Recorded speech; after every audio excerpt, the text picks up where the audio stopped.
Mascagaro, welcome. Good morning, good afternoon, sabah al-khair, masa al-khair, assalamu alaikum, wherever you are in the world. Ahlan wa sahlan bikum. Thank you for joining NubiaFEST2020.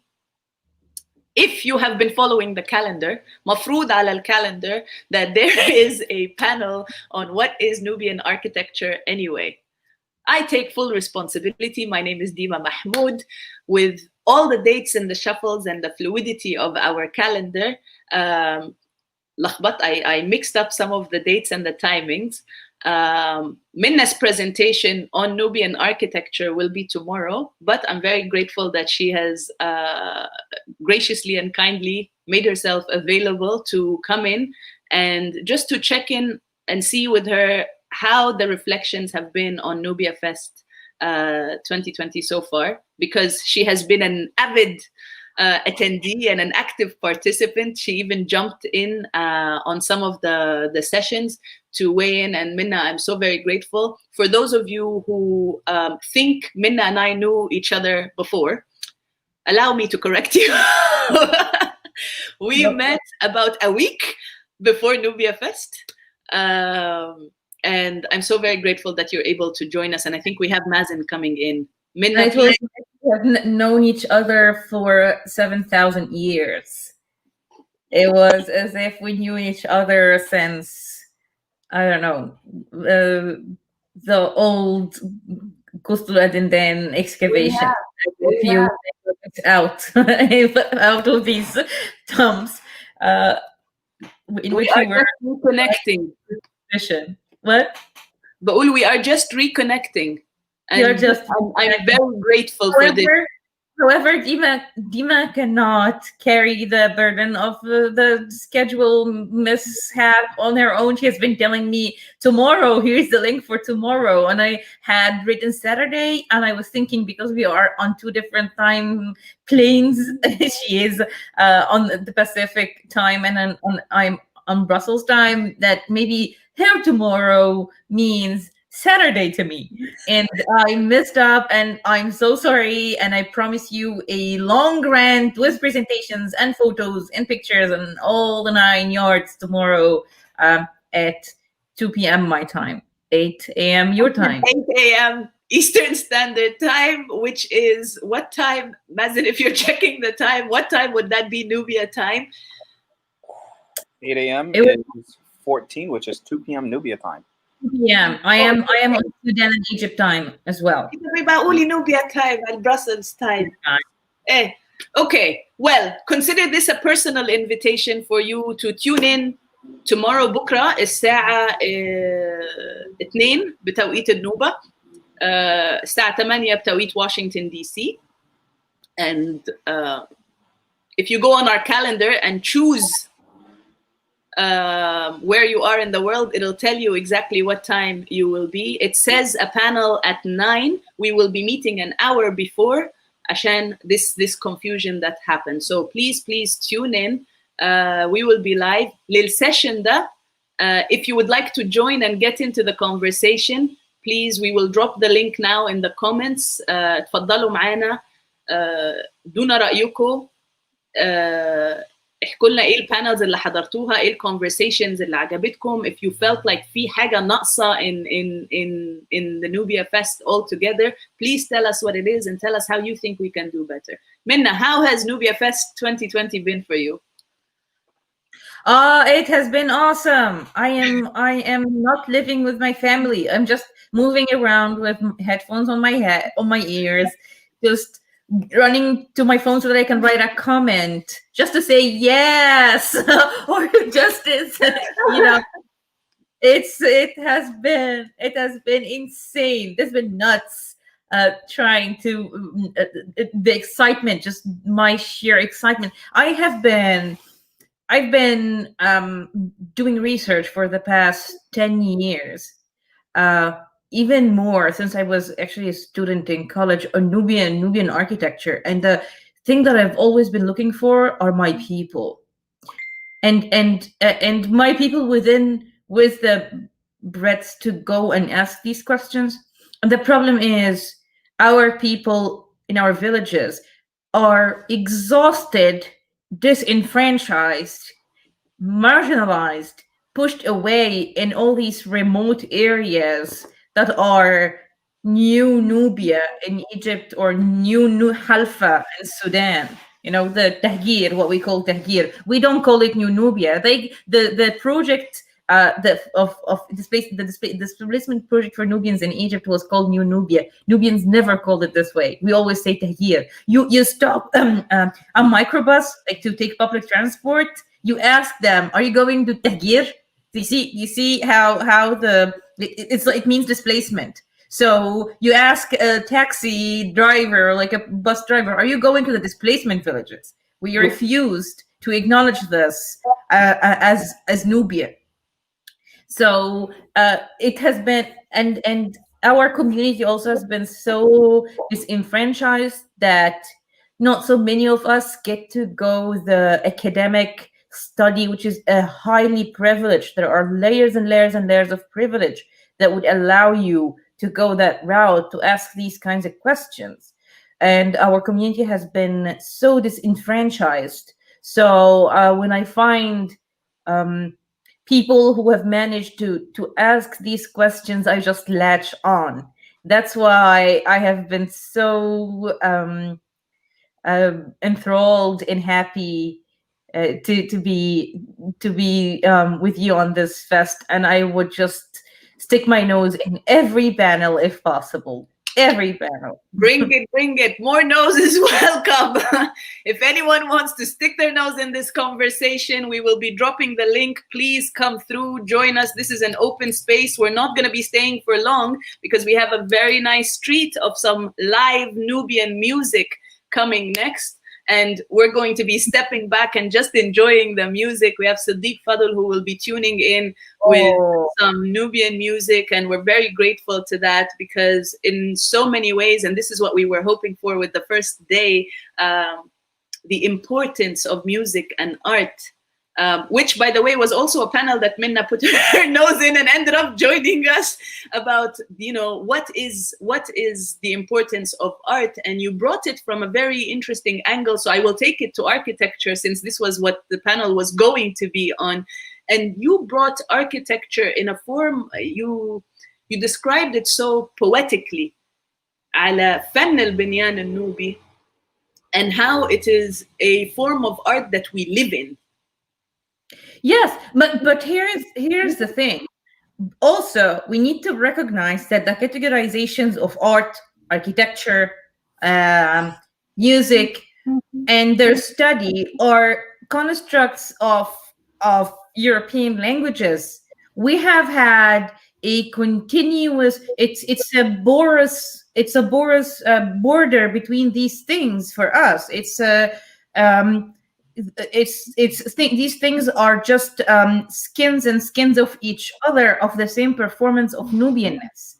So, which really pains me as they are now changing into a performance of capitalism.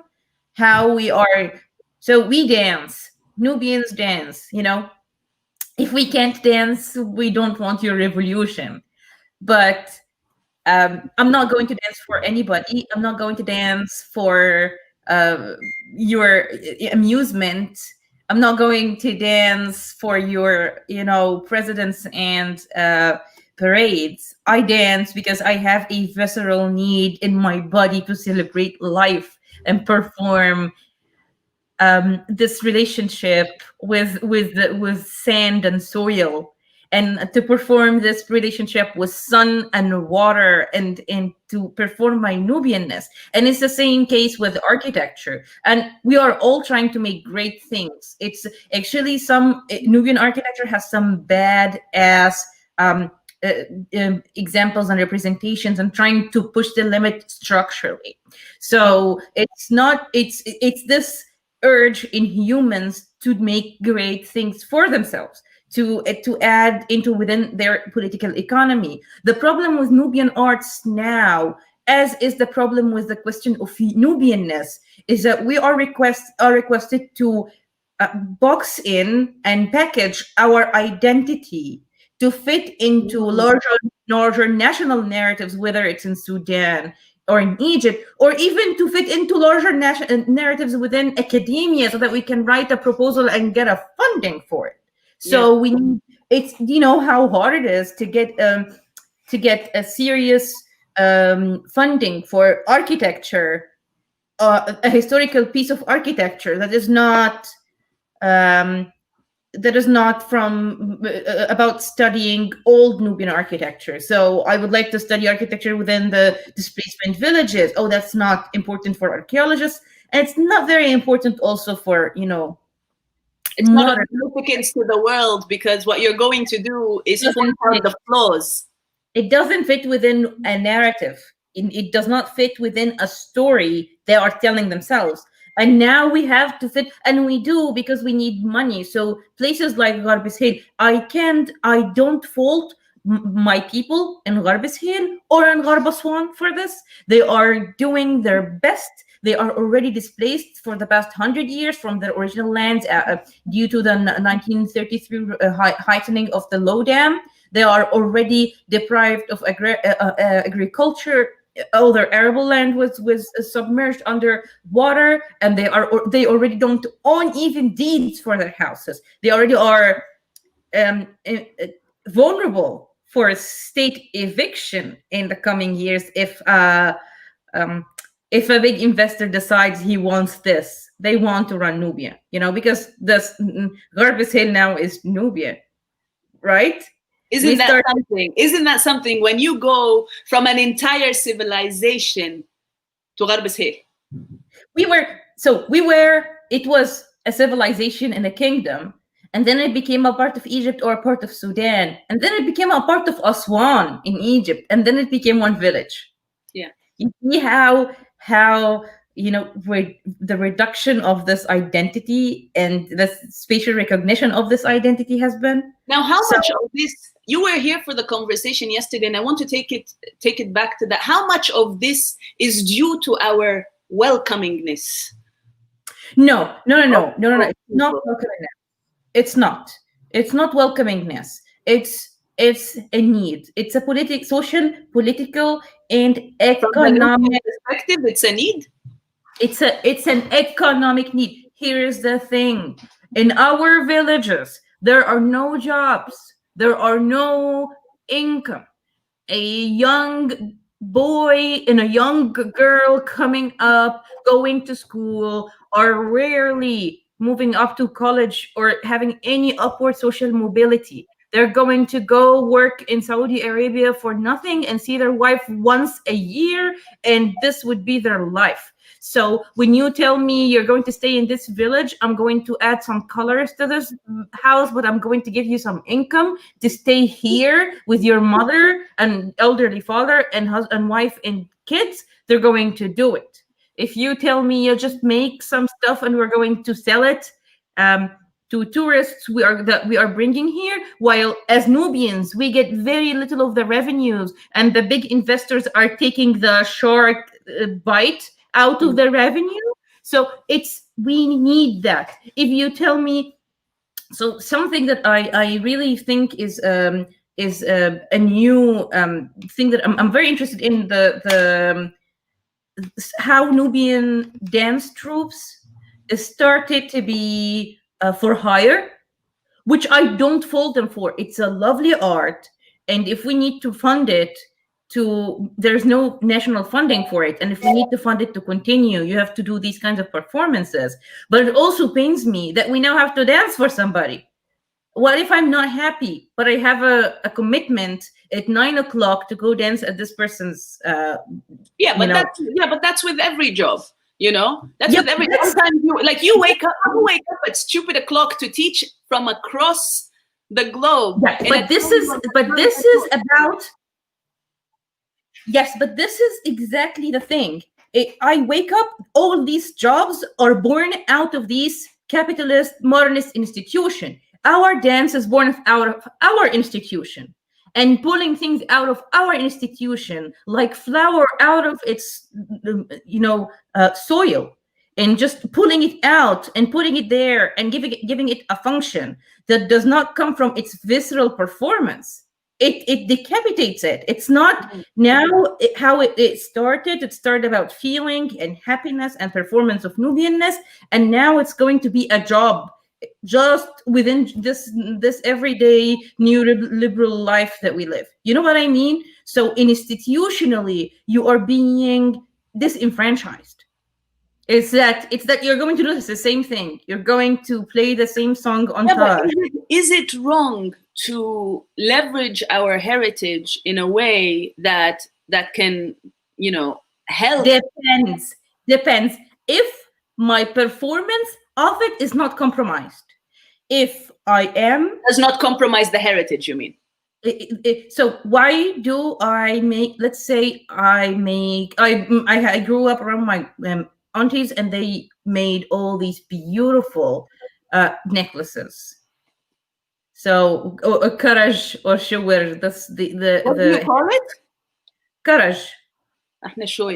We call it shawir. Shawir is the bigger one. Yeah. Oh, there's a name for the smaller one as well? Yeah, there are the karaj is it's there. There's a difference. And there are names for everything. So for example, your earring, so there are hierarchies in earrings, right? So there are names for each one of them, and they're for necklaces. So you start with the I forgot now. I have reference for this. Let me pull them and send them to you. And here's an idea. Let's start the Nubia library. I have a boatload of books.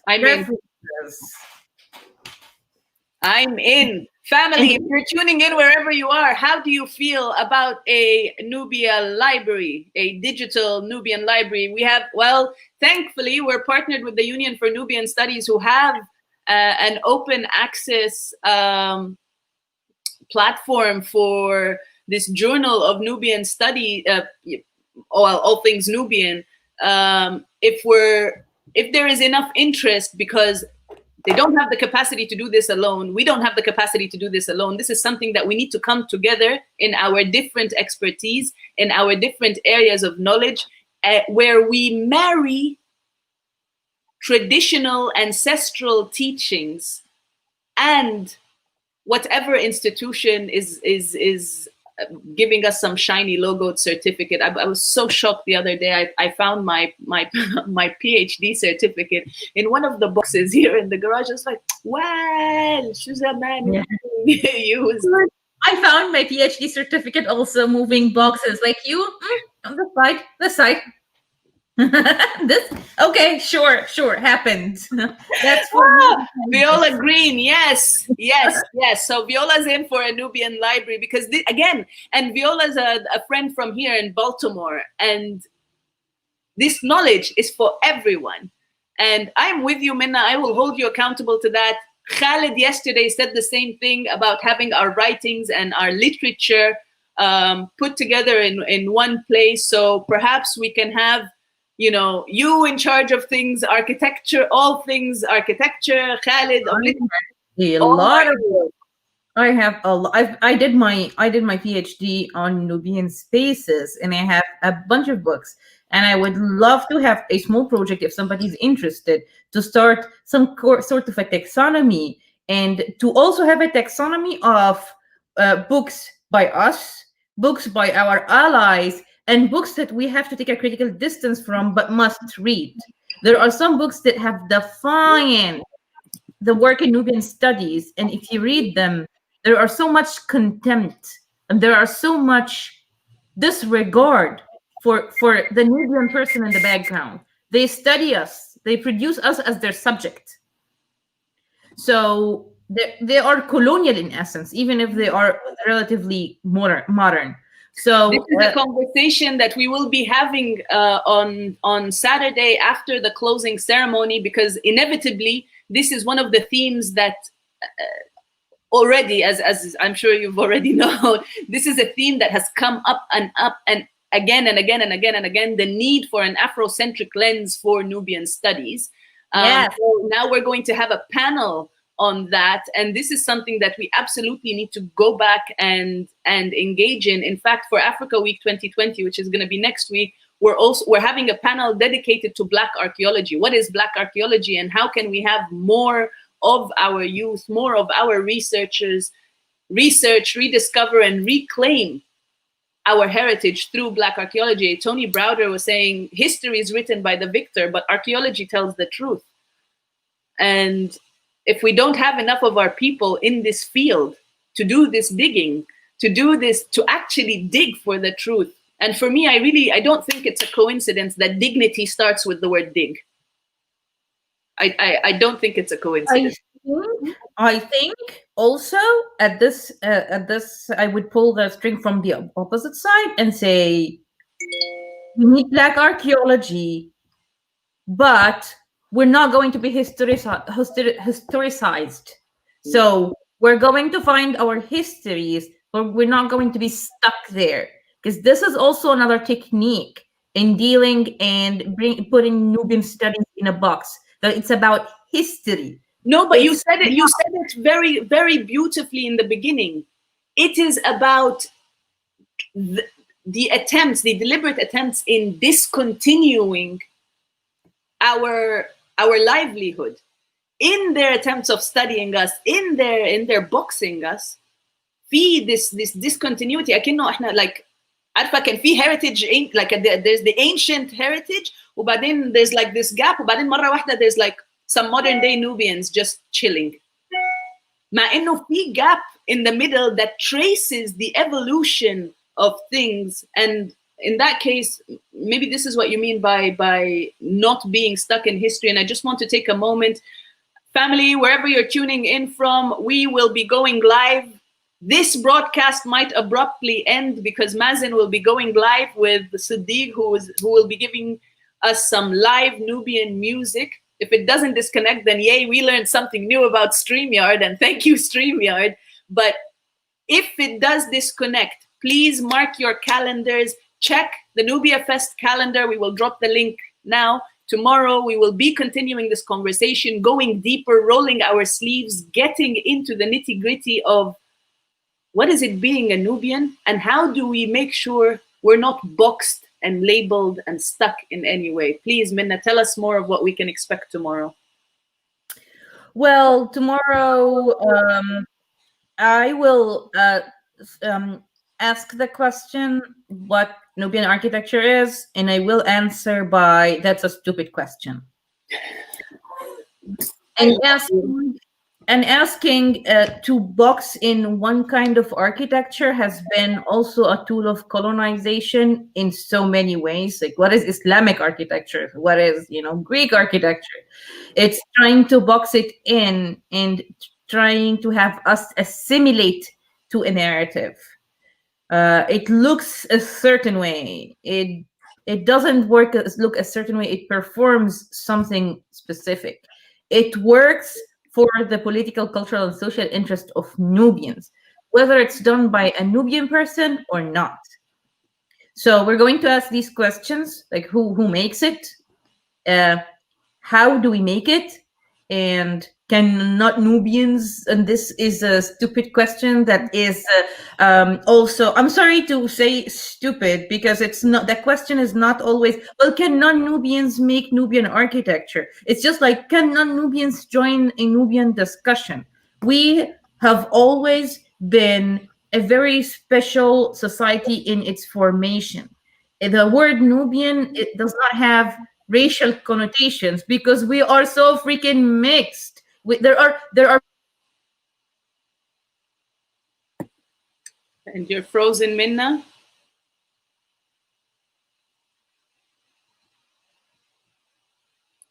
Hello, hello, hello.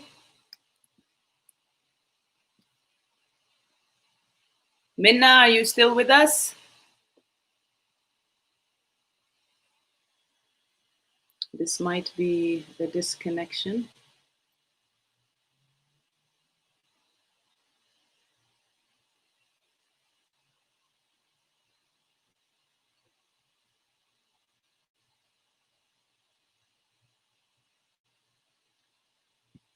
Minna. Family, if you're still tuned in with us,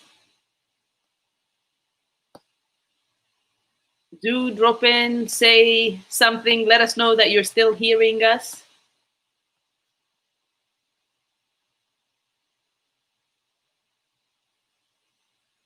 I am going to see if we are still live streaming. Viola.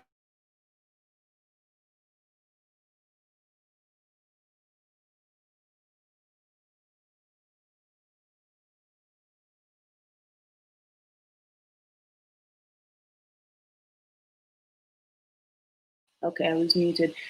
Okay, Viola. All right, for whoever's tuned in, we have Mr. Sadiq Fadl, a Nubian activist and the president of the Nubian Cultural Club in Holland. We'll be giving examples of Nubian music and entertaining, not just entertaining, but edutaining us about Nubian music, Nubian culture, and Nubian heritage, and hopefully you'll hear some Nubian language as well. It's on our page already. We are streaming both at the same time. And Viola, to your question, as a whole, Africa was interrupted. Nubia was arrested in its development on purpose and strategically. And it's our time now as Pan-Africans to reimagine what our now moment is and work towards who and what we see ourselves to be. Ashe, yes, definitely. And it's also seeing how we can not just move forward, but move upwards. Which is the theme of Africa Week 2020, to research, rediscover, and reclaim. Within the Nubian community, we have a lot of work to do between one another, to connect, to accept what we do and do not know. And we must be graceful in admitting that there is a lot we don't know, especially the younger generation. There is simply a lot that we don't know. We have not lived through this forced displacement. We have not experienced it personally. We have lived it through the eyes of our parents, our grandparents, our uncles and aunts, and their memories. But we haven't personally done it. So how we move from there, how we honor that in our moving upward, is a bit of a struggle, and we have to be kind with one another in doing it, and we have to be able to come together to be able to come out with the rest of the world. And here we have Minna back with us. Thank you, Minna. Hi. Hi, the internet. The tech gremlins will not get us. Yeah, it's okay. We're good. Yes. I have tried to work from the displacement villages before, where internet is non-existent. So this is nothing. Don't worry. I had to go on top of the house with my phone up there, okay, and try to write on my computer, because it's, Wi-Fi hotspot above my grandmother's house. So this is nothing. This is more comfortable even. We have done worse. We're not coming here to get pampered, right? We're here to roll up our sleeves, take things as they are. And it's some of the challenges of going back. And this is one of the things my family in the village were saying. You really think you can handle living in this village after, being based in DC or living in Washington or studying in London? You really think you can come and be in this village and be in a complete bubble? I guess they had to experience and believe me. It's much better. It's much better. There's somebody who's feeding you. There are no worries. It's clean air. They have I would rather not go back to our village and not go to New York. I'd rather go back to anyways, but our village is in displacement. But if going back to the original village, I would definitely do that. But I mean, I would rather go back to Tahgir than go to New York. It's just not really a pleasant. Cities are not that pleasant. They just look fancy. So yeah, I was telling you about how our community, how this identity is so special in its form, as it allows for an existence and an association, a subscription beyond genetics, and beyond language, and beyond geography, as we are all in diaspora. So of course, somebody who's not Nubian by identity can be Nubian by love, Nubian Hawa. and work for this. So let me give you a spoiler for tomorrow. What is Nubian architecture? It's a stupid question. Who makes Nubian architecture? It's anybody who has the interest of Nubian culture, cultural, political, and social and economic interest at heart. So Nubian architecture would be what the performance that advances Nubianness, whether if the maker is Nubian by identity or Nubian by love. But we are also very alert, and we know that if you come to our land, exploit our resources, redefine and clownishly revisualize our heritage and try to impose it on us, that we are alert enough to tell you, nope, you can create your show, but you cannot have that be labeled as Nubian architecture. We understand that for economic reasons, our people are going to let you do that because this is the only way to get resources is to be exploited in that way. And they can't even get all the resources. They cannot even exploit themselves. They have to, somebody has to do that and give them the crumbs or the little share. Oh, crumbs. You hit the nail on the head with that word. Crumbs. Yes. So I would be more for it if we're going to clownishly make something and make a shitload of money out of it and go build our actual houses on the other side. But we're getting the money. We're getting the resources, not a white guy from Cairo coming in, building things and, calling it Nubian architecture.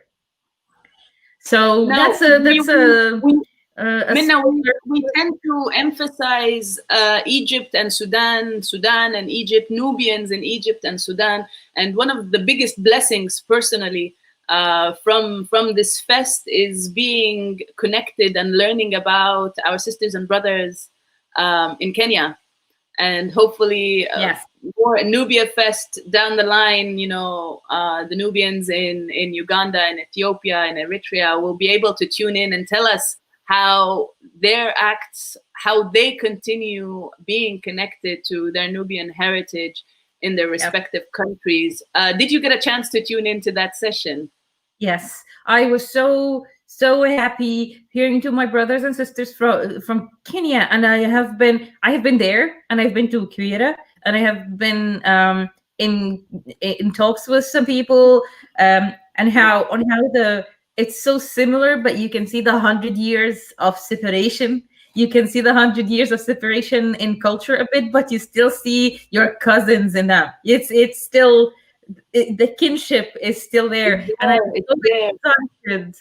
I'm so excited to have some talks with them on Nubia, on the Nubia Unbound session, which I'm so excited for. I'm so excited for everything. I'm so excited for the talk on decolonizing Nubian studies. I am so excited for everything. You can invite me to any of the sessions. We're going to be on that panel, so please check the calendars for tomorrow. We dropped the link on the comments.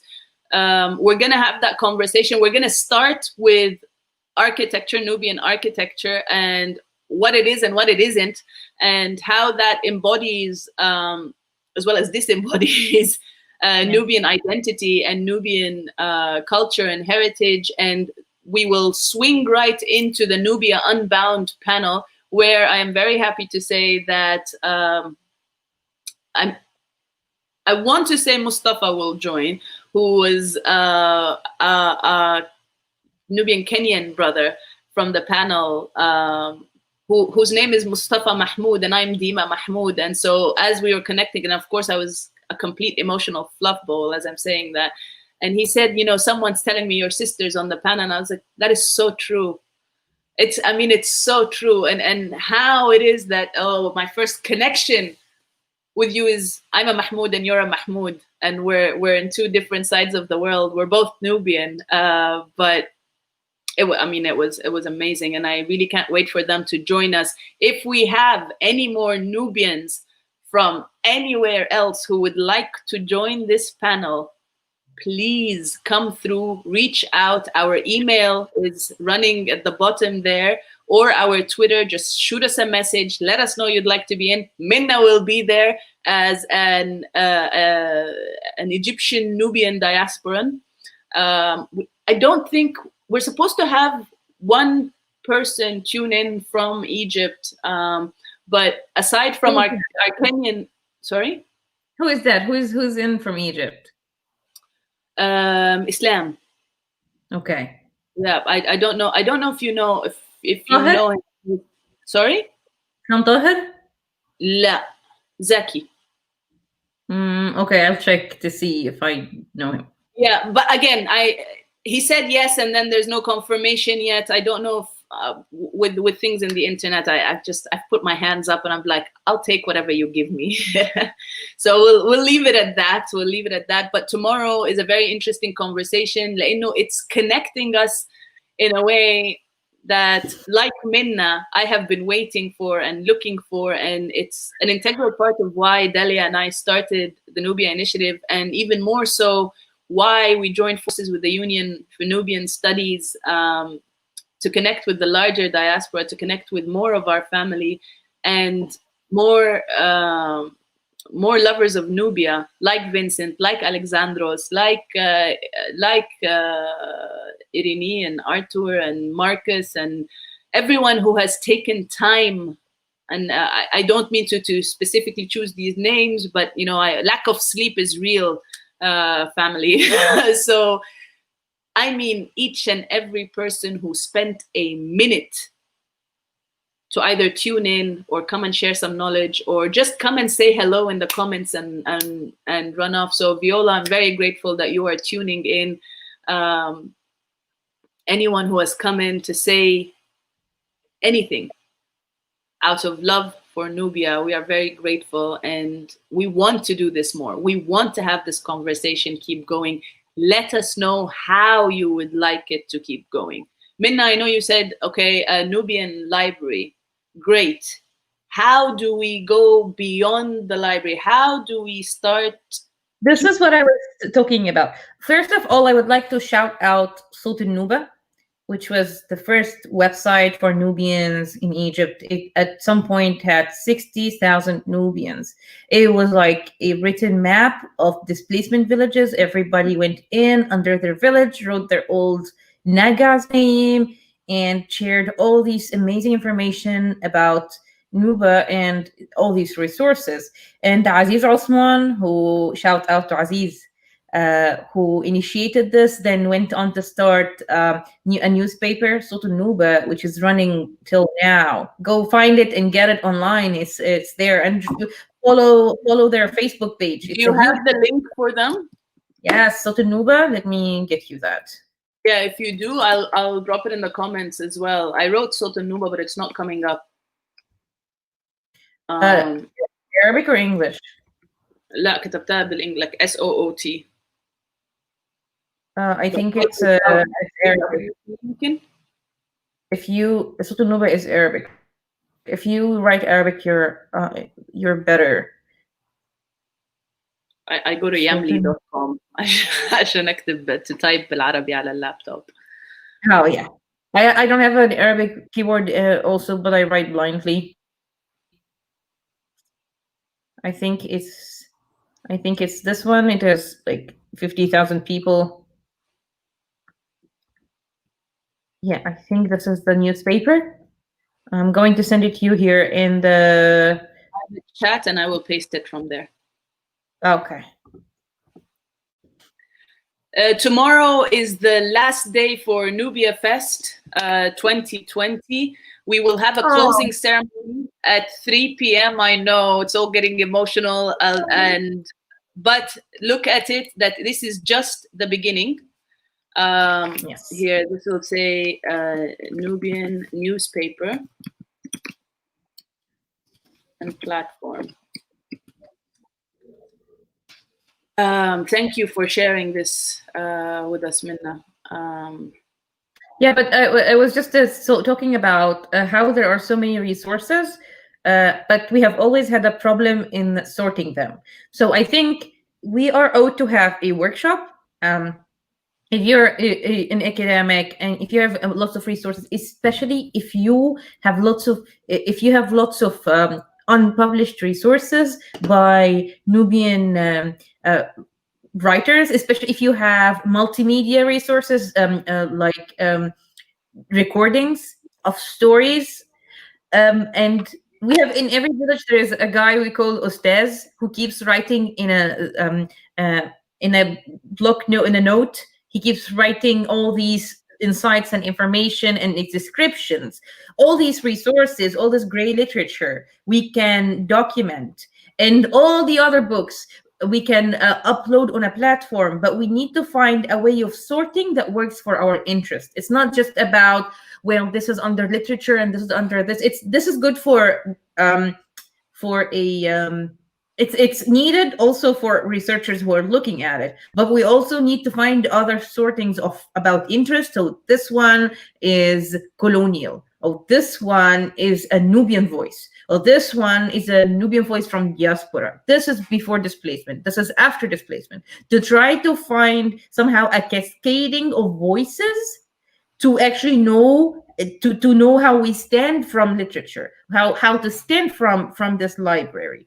It's not just that we're blindly, and if it's a book, we have to believe it. Yeah, absolutely. I'm very glad that you're saying this. This is actually one of the projects the Nubia Initiative has been working on. And also, big shout out to Dr. Kirsty Rowan, to, my love to Herman doesn't allow me to call him Dr. Herman because he's such a young soul at heart. He knows all, and everyone knows. My respect to him is just, but some reason I can't call him professor or doctor or أي حاجة, لأنه at his heart he's a child in Nubia, a child of Nubia as far as I'm concerned, and it's very much alive there. But this is one of the efforts that they've done in the UK, where they've encouraged Nubian youth to record their grandparents with their phones. So on Nubia Day, they will have them record them, speak and say something in Nubian, and it's all going into the Endangered Language Archive in.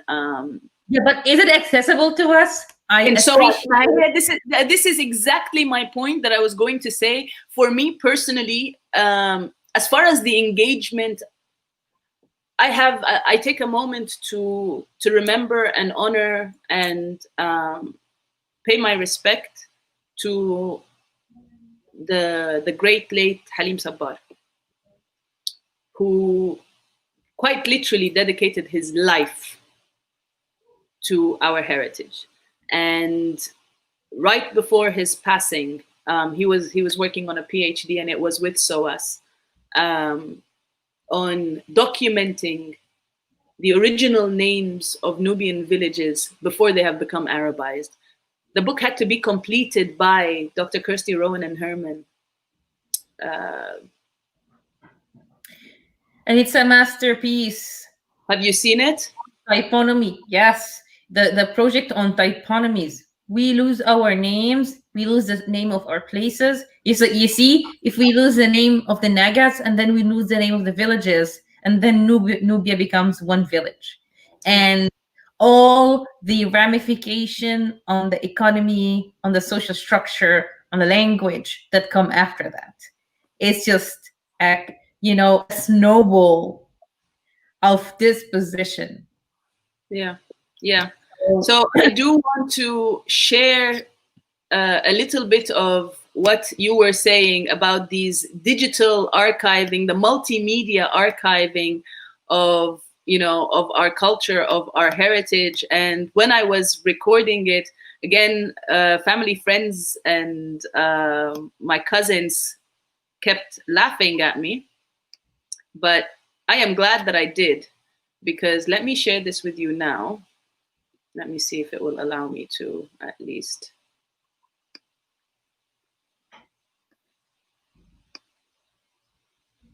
And this is what they're doing. We're just doing it in a bit of a different way. راح فين الفيديو? شايفة بقى؟ إيه اللي حصل؟ مش عارفة اختفى. اهو. اوكي.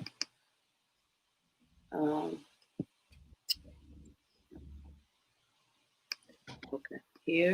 Here application window. Okay. Share. Okay. Let me play it. قولي لي لو سامعة الفوليوم. برتي دي عم برتي ميلا لا بنحشو لا رضانو غورا عملنا أشيرة أوسا ميلا أنغاريكا غايجي سوق لغونا جوجاني كس أنغاريكو غايجي كس إسا كوني بلا سيغاچ هاي لا بنور And they're just little things like that, you know. They're yeah. But but it's brilliant. So we take this, we damp it, we weave it, and we make the beds out of it. Well, at least that's what I understood with my bad Nubian. Exactly it. That's exactly it. How much you see how much knowledge, technology. That's a description of a technology preserved within this very short description. Yeah. And the joke is because I was telling them لأنه في خرابة كبيرة كده في البلد عندنا where they're throwing everything that later is basically set on fire, whether to give heat, to produce heat, or whatever it is. لأنه there's no sustainable infrastructure to get rid of this or recycle, though we've started talking about ways to do this with the kids. لكن من الحاجات that were thrown العنجريب لأنه دلوقتي they're all getting the metal or the whatever stuff, and it really saddens me. When I'm seeing the original عنجريب اللي معمول من الخشب مرمي, I go and I'm asking them to take it, and they're like اللي احنا رميناه, the stuff we threw, yes. اللي في الخرابة ده, yes. The stuff that's been in the خرابة since before you came, yes. Can I take it? Yeah, okay. So I take it and I carry it. فطبعا I need they call it LA, I think. الحبل. So I want someone to teach me, and they keep telling me, you can't do it, you can't do it, you won't do it. And I'm just like, okay. So I waited till this guy who isn't in our village, he's from the other side, he's related, but he's from the other side. He was crossing over. طبعا أنا every morning بروح أحضر الsunrise on the Nile. That's why they call me الخواجية, because we are 30 kilometers. Our villages are 30 kilometers from Nile. We have been, but this has been the worst. You know what? I was once watching an American TV show, and a black guy was telling another guy, you must be Nubian because you love the Nile. And I did not get it. And then I got it. And I was thinking, oh my God, it's a known reference. Everybody knows our connection to the Nile, except for Egyptians, of course. But the rest of Egypt, they really don't know what we do. They just think we are colorful people with. But Dua has laid this out very, very well. Yes, if you have missed that panel of Nubia in the media, please go and check that panel out. It is to date our most popular panel because of the truth that is spoken there. Because guess what? Representation matters. Representation absolutely matters. Let me play this video for you.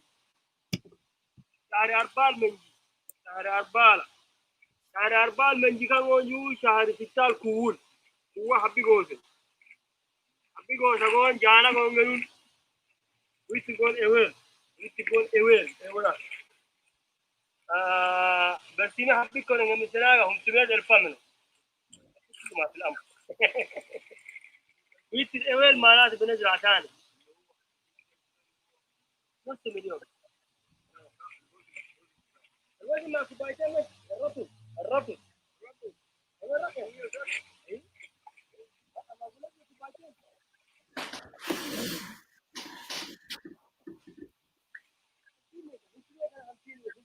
Yeah, I appreciate the 360.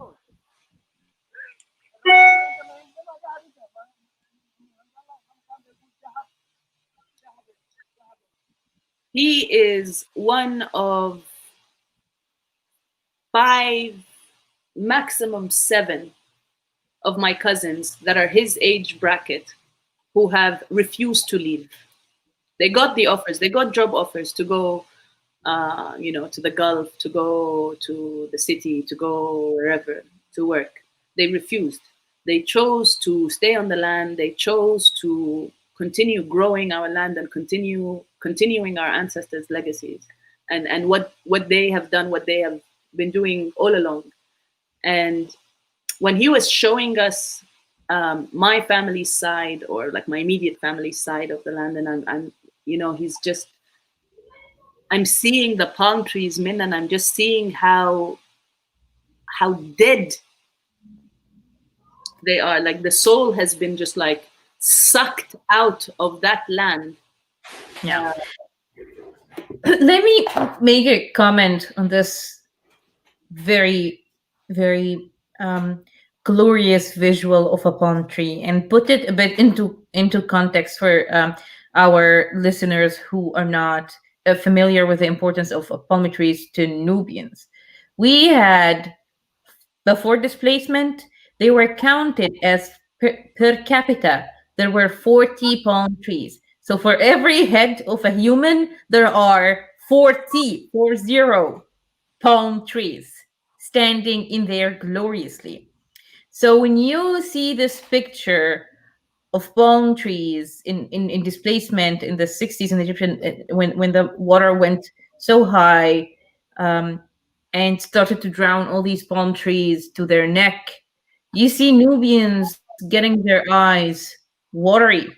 It pains them, as the palm tree ended up to represent the woman in its glory. It represented womanhood. So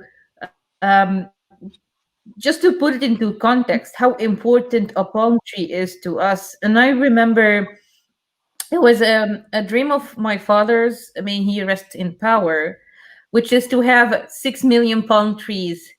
For Nubia to happen, we need, and he's speaking about taking back the land by the Nubia Lake that is named preposterously, yes, in Egypt. And it's like killing somebody and putting your name on their grave.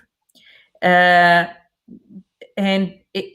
that land, taking that land back and having 6 million palm trees. And his idea is that palm trees must come before people.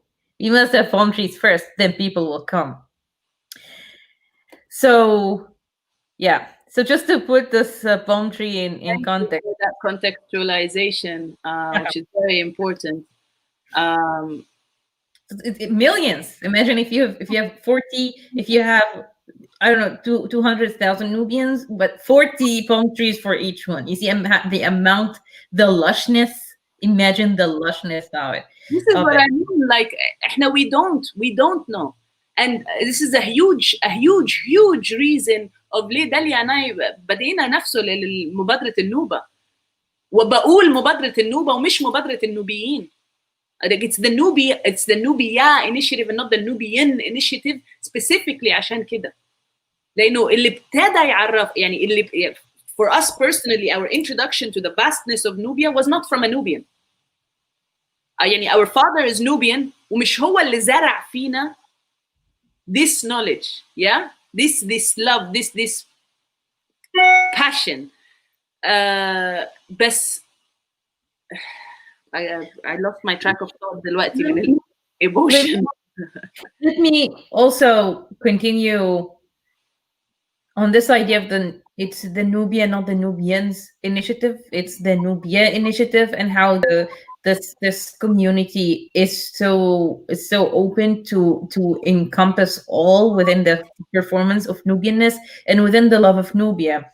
And I want to thank all our white allies, all our allies who are not Nubian by identity, who have been presenting their blood, sweat, and tears and the result of their rigorous research and teaching us old Nubian and teaching us so many good things. But I would like to also refer to some of the presentations and ask my sisters and brothers who, or the presenters who have graced us to, or let's make it general to all our allies. Academia itself and going into research in a field and choosing to go and study somebody that you are not relational to can be a landmine. And I would ask everybody to always have this idea of subject production in head. It's colonial. When you go into a place, look at something and say, people are doing that, people are feeling that, without people telling you that they are feeling it. Some presentations had reflections, the eye of the researcher stated as scientific fact, stated as observation of reality. So I would like to just raise this, especially for those in ethnography, subject production. Are we your subjects or co-researchers? Are you working about us or for us? As you said in your brilliantly 2 days ago, if you want to come and study Nubia, you have to talk to us. You cannot come in and teach us as, you know, lab rats, and you cannot come there and suppose you're imaginary us. We exist on a different paradigm of meaning. Things mean different things for us. To build means something different. As Anne Jennings told us, right? Yeah. It's a woman who touches a piece of brick with her hand, but she is the one who built the house. You know, she's the architect, basically. Yeah. So what does it mean to build then in this case? Building means something different. Sitting means something different for us. Drinking water means something different to us. So this is what I would try I would like definitely to thank our allies, and I would like to just put that out there. Subject production, please. Thank you. Important. And I reiterate that call to myself as a reminder, and to other diasporans who have not had that engagement, have not been blessed with the kind of engagement that Minna or Mazen have had with our land, whether living there or growing up there or being born there, or, you know, if we don't have that link, let's not assume. Let's not take wherever it is we were in the world, let's not take whatever we have been conditioned into believing and taking it and imposing it where we are going, especially to our family who have been يعني قاعدين من سنين. They're there, they're living, they're existing, they're coexisting, they're creating, they're co-creating. ونيجي احنا نقول but you should do this that way. والله العظيم. And for me, this was one of the biggest question marks my family. You know, before going to the village, I had already started a dialogue with university graduates in Washington, saying, no, you know, I know the village will need help. I know, because I know we don't have, my cousins are all abroad, are all trying to look for work abroad. So the only way we can actually manifest something is if we have more hands. As I said, Naeem here in the video, and I see Arwa's asking, where is this? This is my village sorry. It's going beyond the don't disturb, I apologize. In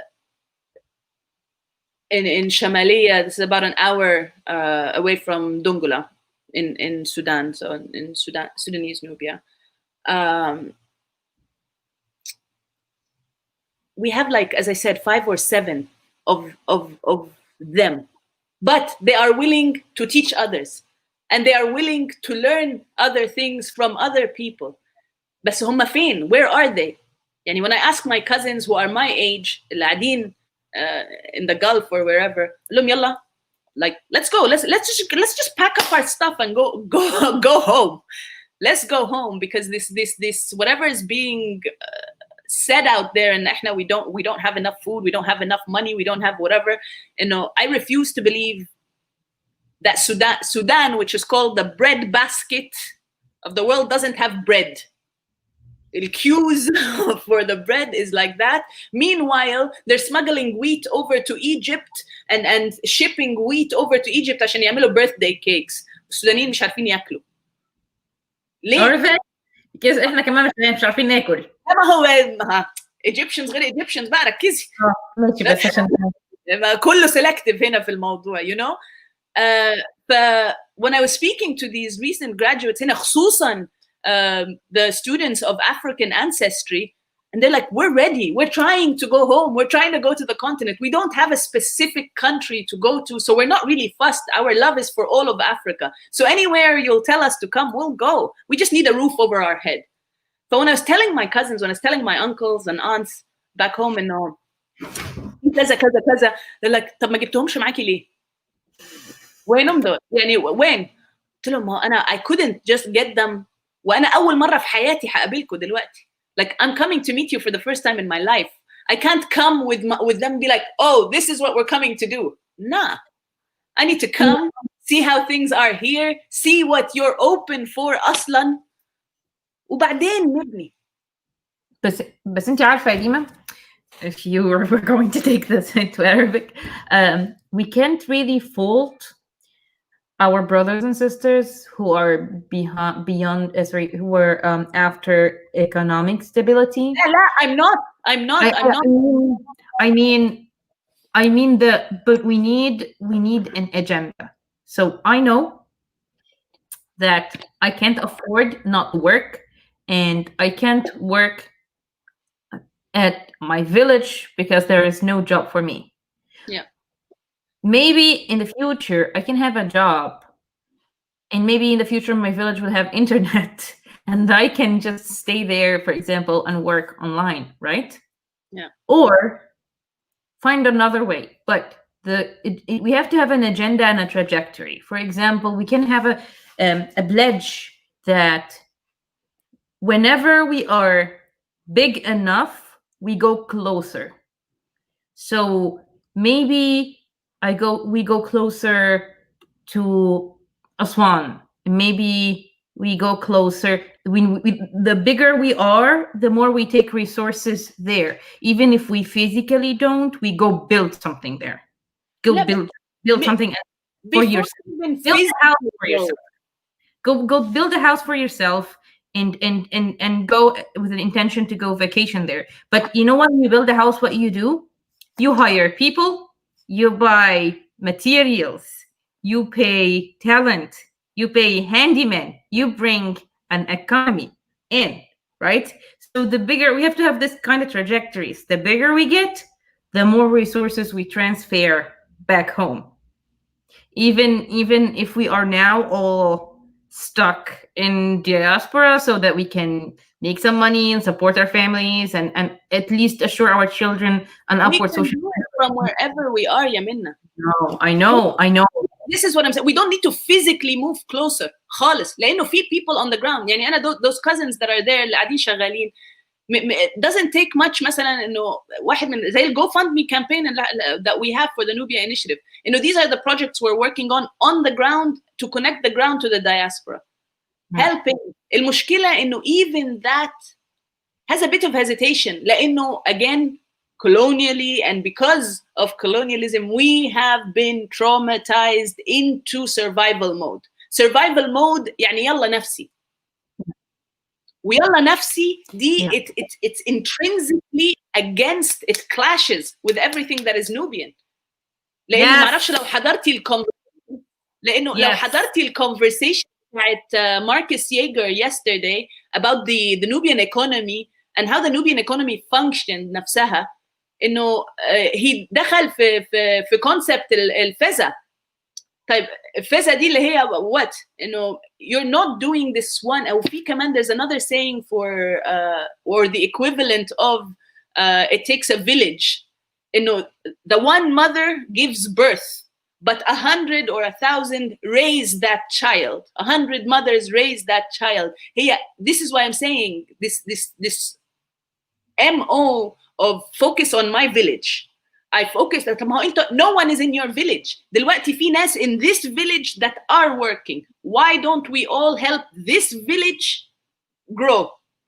This village has people who are dedicated to who have left everything behind and said, even if we don't have money, even if we don't get an income, even if we don't have batikh, hanigi, and we're going to see how we're going to make this work. If we're genuinely about Nubian development, sustainable Nubian development within the concept of what it is to be Nubian, then مش مفروض يكون الديفرنشيشن لا يا عم طب أنا why am I going to invest في أسوان إذا أنا عندي like أنا أساساً I'm not from أسوان أنا من برا أسوان طب why am I going to invest في الشمالية في قرية فلان وأنا عندي قرية علان هناك أنا مش like I'm going to put here or here. Have it but to help somewhere grow we will continue and like it's going to spread by default. إنما دلوقتي إحنا we're just going around in circles, we're all in our personal bubbles and be like okay you know we're gonna make it grow. But you know, as Samuel Beckett says, we are going to fail and fail again and try again and fail better. So we're here for it. We're here for it. Yeah, you keep saying that and I really appreciate that reminder. We absolutely are here for it. And on that and we are here full stop. We still exist. There is Nubia and there are Nubians. It's not a history thing. It's not just a couple of performance. It's a peoplehood. We people in Nubian. Just a reminder.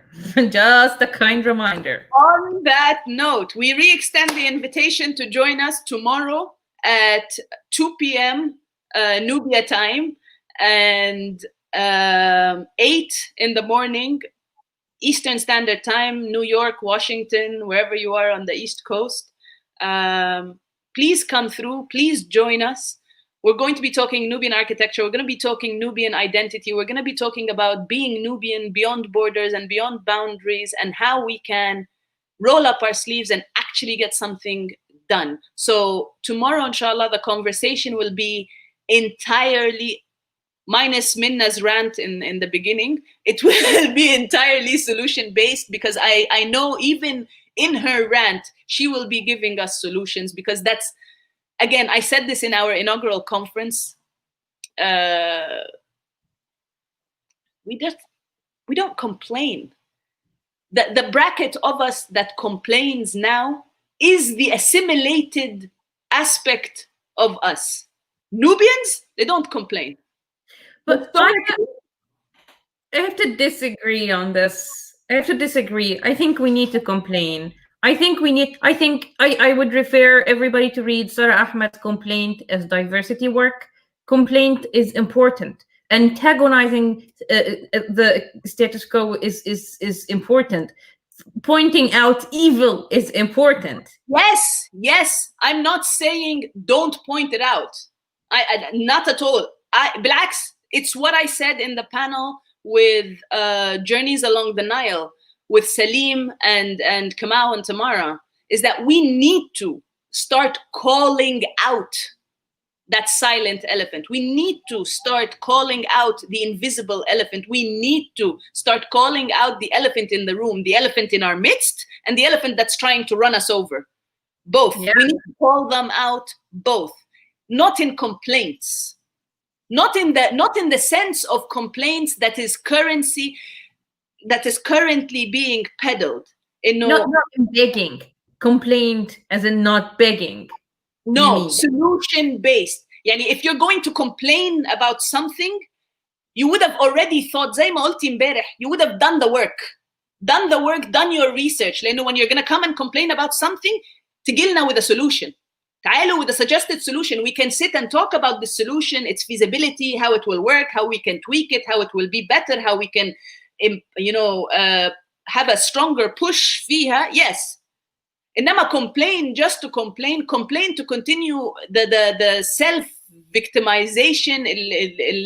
A lot of whatever I grew up hearing is, we were pushed, we were this, we were, okay. بس فكرة بس أنا عايزة أقول لك على حاجة. I think that should not be ostracized. I think complaint is so important. I think we are like a beast that is hurt but doesn't really know where. So I'm hurt. Where? I don't know. What can I do for you? I don't know, which is part of a disposition of conscious in itself. So I welcome the complaint that is, I don't know what to do, not the complaint that is about begging. So now I feel like we are the weaker here, so somebody needs to take care of us, and all this shit, sorry, all this crap is not. Oh, you will have to. I'm sorry for the. No, it's fine. We have Vincent on the other side going all kinds of off, and we love him all the same. Because okay, here it's about being family. It's about being yourself. It's about being true to yourself. Everything you're doing to claim that. All that kind of embracing the identity of victimhood is not going to work for us, because when you're not a victim, you lose your identity. So if you're not, so if we succeed and we make it to the other side, you know, if we make it to the other side, then what are you now if you're not a victim? But I mean, what I mean is the complaint, we are hurt, and most of us, almost all of us, don't really know where. You see, okay, from that perspective, I agree and I see it. I would call it differently. I would call it acknowledgement of the trauma. I would call it finding a way to collectively heal. لأنه اللي بتقوليه ده trauma. لما تكوني مش عارفة أنت موجوعة منين. Yes, it is a trauma. It is a trauma, and it sometimes becomes translated in forms of complaint, and sometimes it's that we need to bring, like, take each other's hands, and sometimes it's about, okay, snap out of it, let's go do something. It depends within the context, also within the interest of the complaint. It really is a complex paradigm going into it. But as Nubians, this kind of trauma comes, and also it also produces some really toxic things on the other side, like chauvinism, for example. Like, for example, we are the origins of Egypt. Who cares? Like, who cares if in Egypt, for example, Nubians are the original Egyptians? No, we're not. Or even if we are, who gives a care? So just a care. She said a care. On that note, it's 9:51 and I need to start transitioning for the next panel, which is at 10. You see this conversation, you see how we can keep going and talking about this for hours and hours and hours and hours. So please, please, please join us tomorrow as we continue the conversation. Stay with us, because right now in 10 minutes we will start the Old Nubian and Coptic script class with Irini, and an hour after that we will have the matriarch Nubia and her women, and we all know Nubia and her women have a lot to say, and we have a lot to say about Nubia and her women. Who is on that panel? Dr. Jackie Phillips, Deborah Hurd, who was with us on that fantastic panel that's just like went poof and overnight had like over 300 extra views. My sister Dalia, who will be connecting, the continuity of Nubian art through Nubian women now in modern art, honoring historic Nubian women. And then I will be looping all of that in through one of the projects that we're working on in women-led workshops for socioeconomic sustainability, again, with these handicrafts, and how we can but leverage our heritage in a way that we have ownership of how we're doing it. Like, that it's not for show, that it's not just a presentation for that purpose. And do let me know, again, I hope you'll be tuned in. I'm sure the topic of building will come through, and I will be calling upon you to let us know what you think. My Delia is not feeling very well. She's supposed to have a panel on how young Nubians can use art to promote our culture and our heritage. She was going to have a workshop over that for 1 hour. I don't know if her health right now will allow for her to do it. So we might have an even longer conversation than we thought. And if that's the case, know that you will be called on again and again and again and again. I am, however, I have to run right now because I have to catch a train that I forgot about. So thank you so much, Dima, for this. Thank you so much, Dima, for this. Thank you, Minna. Lots of love. Thank you for those tuning in. Stay tuned. We're going to be back with Nubian script, Nubian and Old Coptic, Old Nubian and Coptic script. Afia logo.